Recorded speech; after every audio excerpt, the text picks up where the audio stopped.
folks, fellows, and partners in crime. Let me welcome you to another session of the Finance Real Talk. Now it's time to speed up a little bit with the content, as already the name of the channel describes. It's all about the future of finance, and we should now kick off the series of the future of banking, the future of payments, but of course, maybe first, the future of money. That's what I'm talking today about. And I will try to explain you the future of money, especially with digital currencies and central bank currencies. Today's video is just the first part of the Future of Money series, where we'll have a kind of deep dive into the world of digital currencies or the central bank digital currencies. Also showing you guys the differences between those types of currencies and what pros and cons they have.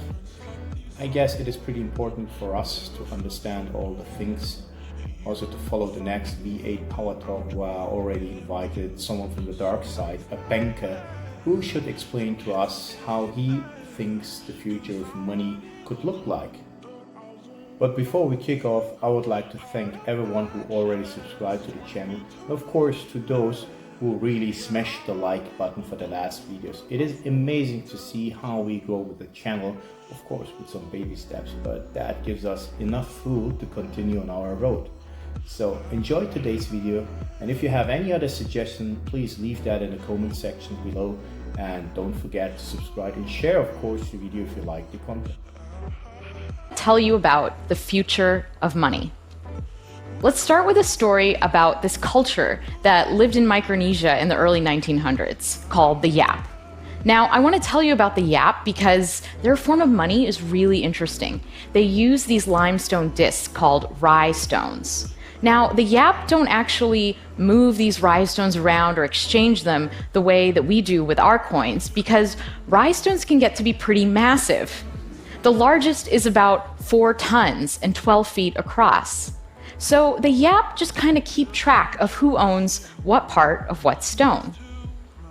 Now, there's a story about these sailors that were transporting a stone across the ocean when they ran into some trouble and the stone actually fell in. Now, the sailors got back to the main island and they told everyone what had happened. And everyone decided that actually, yes, the sailors had the stone, and why not? It still counted, even though it was at the bottom of the ocean. It was still part of the Yap economy. Now, you might think that this was just a small culture 100 years ago, but things like this happen in the Western world as well, and the Yap actually still use a form of these stones. In 1932, the Bank of France asked the United States to convert their holdings from dollars into gold. But it was too inconvenient to actually think about shipping all of that gold over to Europe. So instead, someone went to where that gold is being stored and they just labeled it as belonging to France now. And everyone agreed that France owned the gold. It's just like those rye stones. The point I want to make with these two examples is that there's nothing inherently valuable about a dollar or a stone or a coin. The only reason that these things have any value is because we've all decided that they should. And because we've decided that, they do. Money is about the exchanges and the transactions that we have with each other. Money isn't anything objective. It's about a collective story that we tell each other about value, a collective fiction. And that's a really powerful concept. In the past 2 decades, we've begun to use digital money. So I get paid via direct deposit, I pay my rent via bank transfer, I pay my taxes online, and every month a small amount of money is deducted from my paycheck and invested in mutual funds in my retirement account. All of these interactions are literally just changing ones and zeros on computers. There's not even anything physical like a stone or a coin. Digital money makes it so that I can pay someone around the world in seconds. Now, when this works, it's because there are large institutions underwriting every 1 or 0 that changes on a computer. And when it doesn't, it's often the fault of those large institutions, or at least it's up to them to fix the problem. And a lot of times they don't. There's a lot of friction in the system. How long did it take the US credit card companies to implement chip and PIN? Half my credit cards still don't work in Europe. That's friction. Transferring money across borders and across currencies is really expensive. Friction. An entrepreneur in India can set up an online business in minutes, but it's hard for her to get loans and to get paid. Friction. Our access to digital money and our ability to freely transact is being held captive by these gatekeepers, and there's a lot of impediments in the system slowing things down. That's because digital money isn't really mine, it's entries in databases that belong to my bank, my credit card company, or my investment firm. And these companies have the right to say no. If I'm a PayPal merchant and PayPal wrongly flags me for fraud, that's it. My account gets frozen and I can't get paid. These institutions are standing in the way of innovation.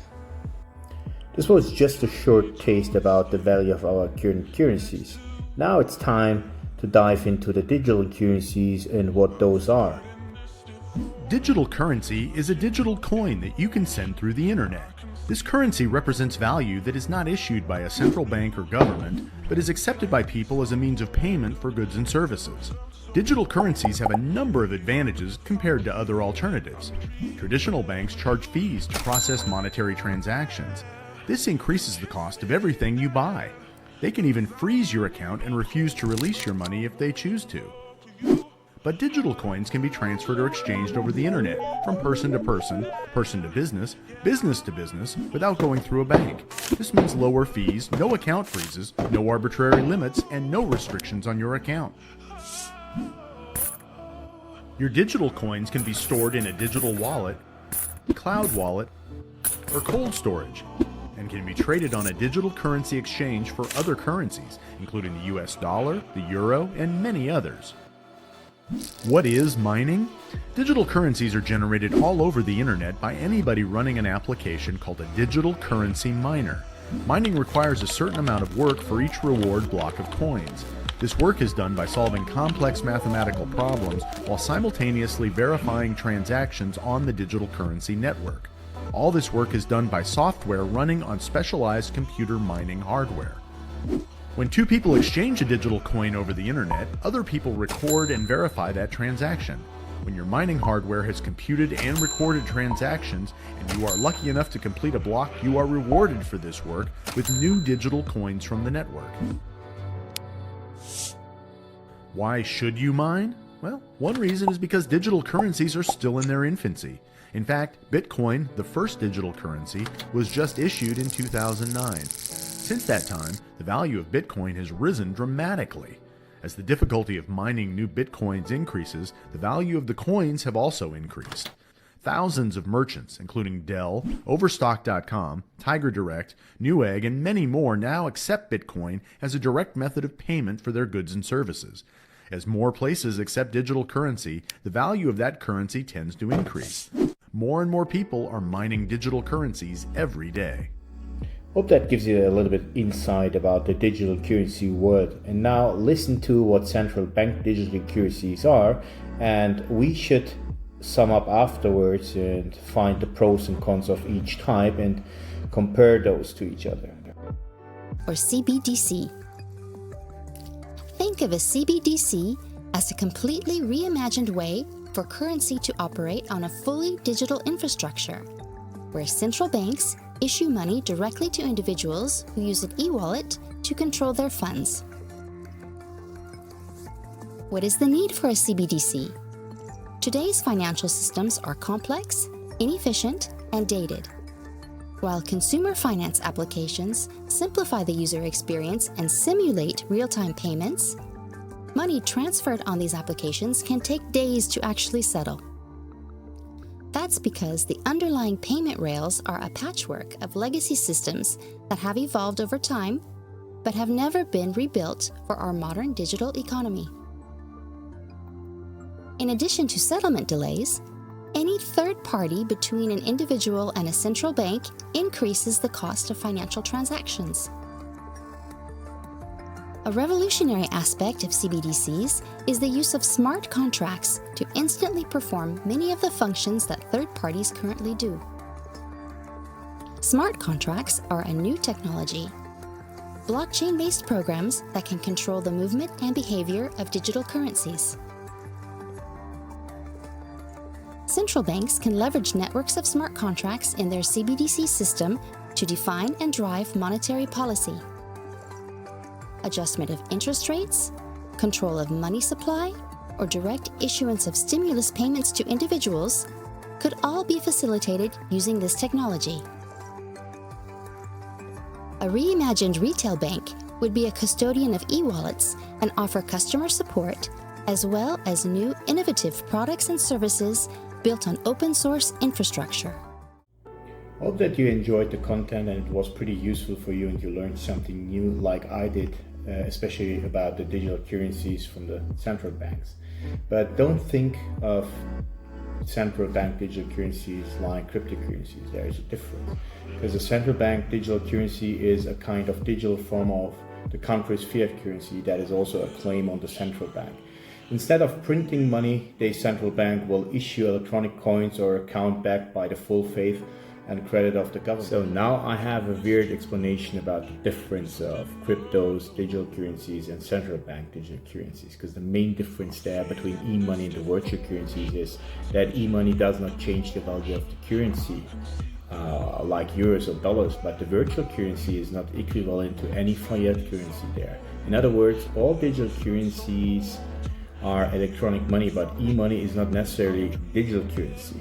Pretty strange, but if you look a little bit behind the scenes and dig a little bit deeper, there are also great white papers, especially from Ripple, which you can find also on their homepage, and I will insert the link below in the description of this video where you can find the white paper, which describes perfectly what the differences are and what especially other problems central bank digital currencies can have, especially in working together and doing trade finance with other digital currencies from other central banks. So that is also one of the bigger problems they could have in the future there. But again, if you are interested in that topic, just have a look into that white paper or just stay tuned and we will discuss that in our next V8 Power Talk with a banker who is from the dark side and will explain us what he thinks the future of money and especially the central bank digital currencies will be. So again, thank you for your time, folks. Have a great weekend. Enjoy the time. Happy Eastern time, and yeah, stay tuned. See you. Yeah.